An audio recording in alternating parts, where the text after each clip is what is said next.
What's up, Good Drill Nation? I'm gonna put myself through a 20-minute shooting workout. While I do it, I'm gonna explain a few things, a few opinions that I have. So one, why being specific to game situations or doing things that are within the context of the game in your training is mostly stupid. Why fundamentals don't exist. The framework that everything that you do in training should be a challenge and everything that you can possess is a skill. So let's get right into it. I'm gonna just start off very simple. A lot of people, first of all, think that I don't like the idea of form shooting, that I don't like it at all. But here's the thing about it. I'm trying to ramp up the challenge. So if I'm right here, something that I really like to do is shoot right underneath the rim, and I'm only trying to get swishes. So my focus is gonna dial in. This can get pretty frustrating over a period of time, but I'm just gonna shoot and see if I can get 5 swishes in a row. I'm gonna keep backing up. I'll do this for a few minutes.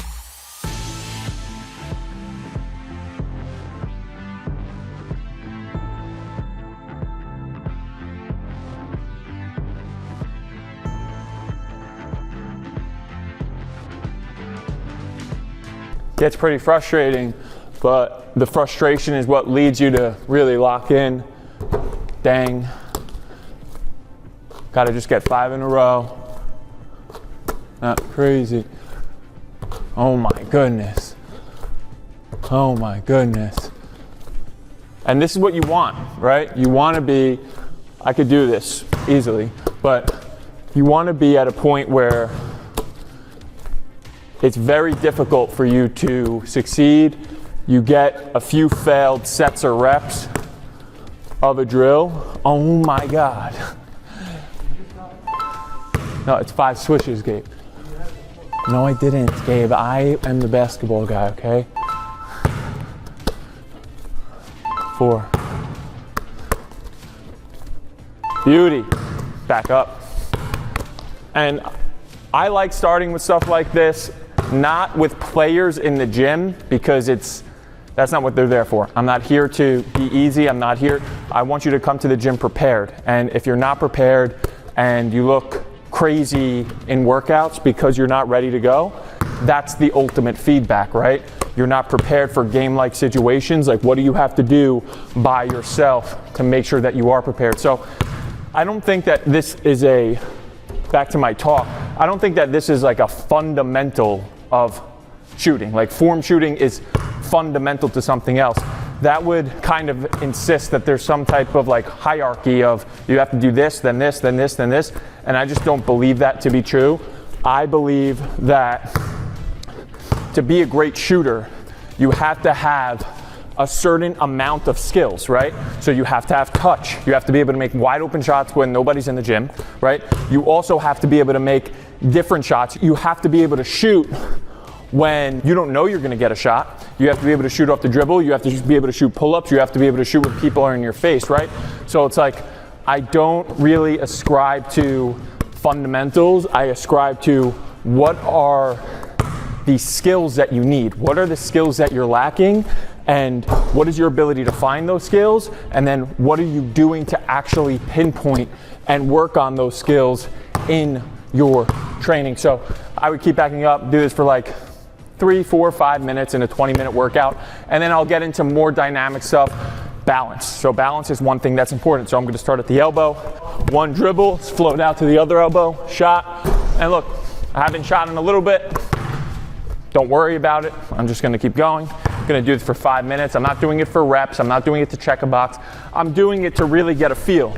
So right now I'm just gonna try to get a few makes, and I'll bring back the swish component of it. So what do you have to do to swish? Why do I like swishing so much?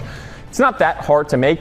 You can get lucky by making, but you're not gonna get lucky if you swish like a certain amount of shots in a row, or you just intentionally get a swish. It's not gonna be luck. It could be lucky that I make it though. It's not as precise. So if I wanna increase my precision and increase my precision as I'm on the move, doing something like swishing or making the shot itself extremely difficult, good idea. So I'm gonna keep going. I'm gonna need some time here.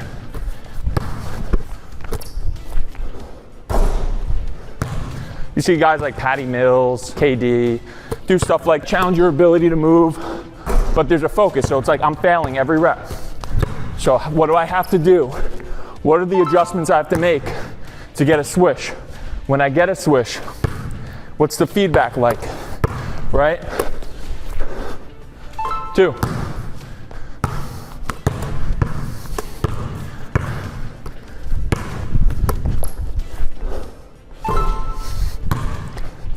But it's like as I approximate my ability to achieve the goal, you can probably see it, I could feel it. I'm figuring it out in terms of what footwork do I need, right? I'm interpreting that as a fail.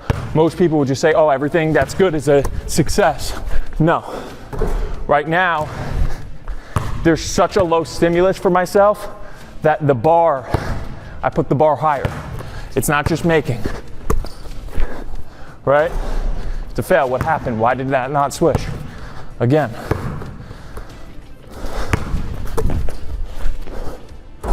Again. Lock in.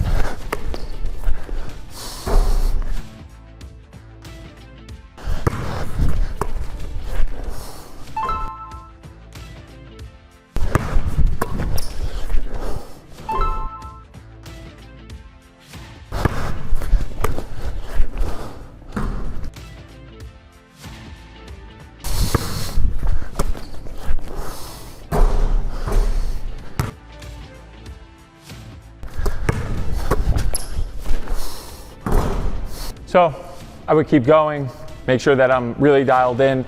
And look, at any point in a workout, people think that, okay, you go in with the plan and you have to stick with the plan. No, you have to go in. You can go in with a plan, but when you start to feel something or you start to notice something or you're really struggling with something or you're really obsessed with something, stick with it, right? So for me, it's like, okay, maybe I should stick with that, really make sure I could dial it in if that's my goal is to swish and I'm not swishing. Sometimes you can move on, but a lot of times you could just not move on and just keep going. So a way to progress this to make it even more challenging for balance and ramp it up would be 1 dribble, then reverse pivot. So I go, 1 dribble, quick reverse, shot, still with the swish.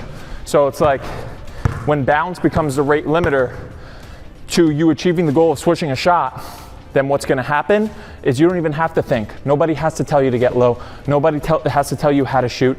Everything's going to happen. So now you go and maybe you stay down more and you see how I'm jumping this way. Nobody has to tell me that I jump backwards, right? If it's not going to be efficient for you achieving the goal, then your body's going to make adjustments on the fly. So that's one of my biggest problems with training today is that everybody is overcoached and doesn't pay enough attention to what's going on because they're just looking for somebody else to tell them an answer rather than putting themselves in a position to go find the answers. Part of the reason why I like starting slower, and if I was a player coming to our gym or if I was a player doing the Good Drill system on the Good Drill app, I would prepare for the training like it's a game, because the more you prepare for it and the more you kind of regress the athletic qualities of the drill, the more potential you have to scale drills. So for example, if you can't dribble the ball, coordinate the ball fast enough, and you can't put the ball through your legs in an efficient way, then there's only a certain speed that we can go with the body and the ball if we want to do something like low throughs as fast as we possibly can.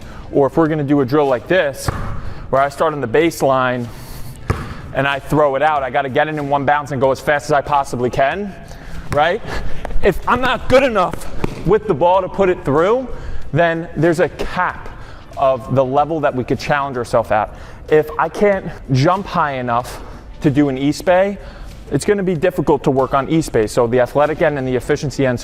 But you could prepare your skills and you could prepare to be locked in so that when you're doing the training, you can really expose yourself to some of the things that you're struggling with in actual games. So getting back to this drill real quick, another way that I could progress this is 1 dribble out, 1 dribble back out to 3, increasing the range, increasing the distance, can make different parameters with it. We can add defenders, add people to come in to add some variability to the drills. And it's like, I did a bunch of things, right? So I did the swishes, I did the getting from elbow to elbow shot, I scaled the balance. If I did that 3-point drill, I would have got out the 3.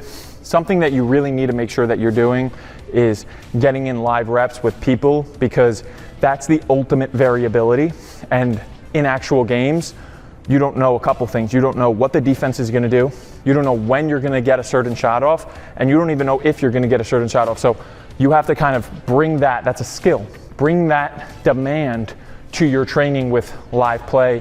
Get in some 5-on-5, get in some live reps with just you and a partner, 2-on-1, 1-on-1. You could even play 3-on-3, that's amazing. And really just push yourself to go into live situations and fail and see why you're failing, right? So it's like, if I can make all these shots, everything's a swish, I don't miss. But then when I go into a game, I miss everything, then that's telling you something.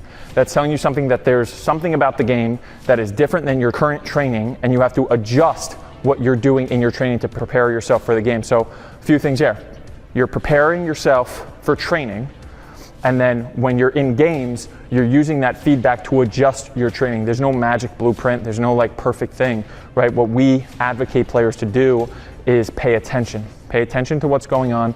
Always push yourself to the edge of your ability, whether it's your skill, like swishes only, whatever. Always push your athleticism to the edge of its ability. Always do the things that you need to work on, right? Pay attention to the things you need to work on. Don't be somebody that just goes in the gym and quote unquote works hard, and that just means that you're breaking a sweat, right? You want to be somebody that's focused, be somebody that has intent behind what they're doing, and that's it. So that's a simple little 20-minute workout. 5 minutes on the swishes, 5 minutes on elbow to elbow, 5 minutes on elbow to reverse pivot, and then 5 minutes on elbow to elbow, and then behind the back to 3. Very simple, but again, add in some live situations. It'll really boost up what you can do in actual games. Like, subscribe. Peace.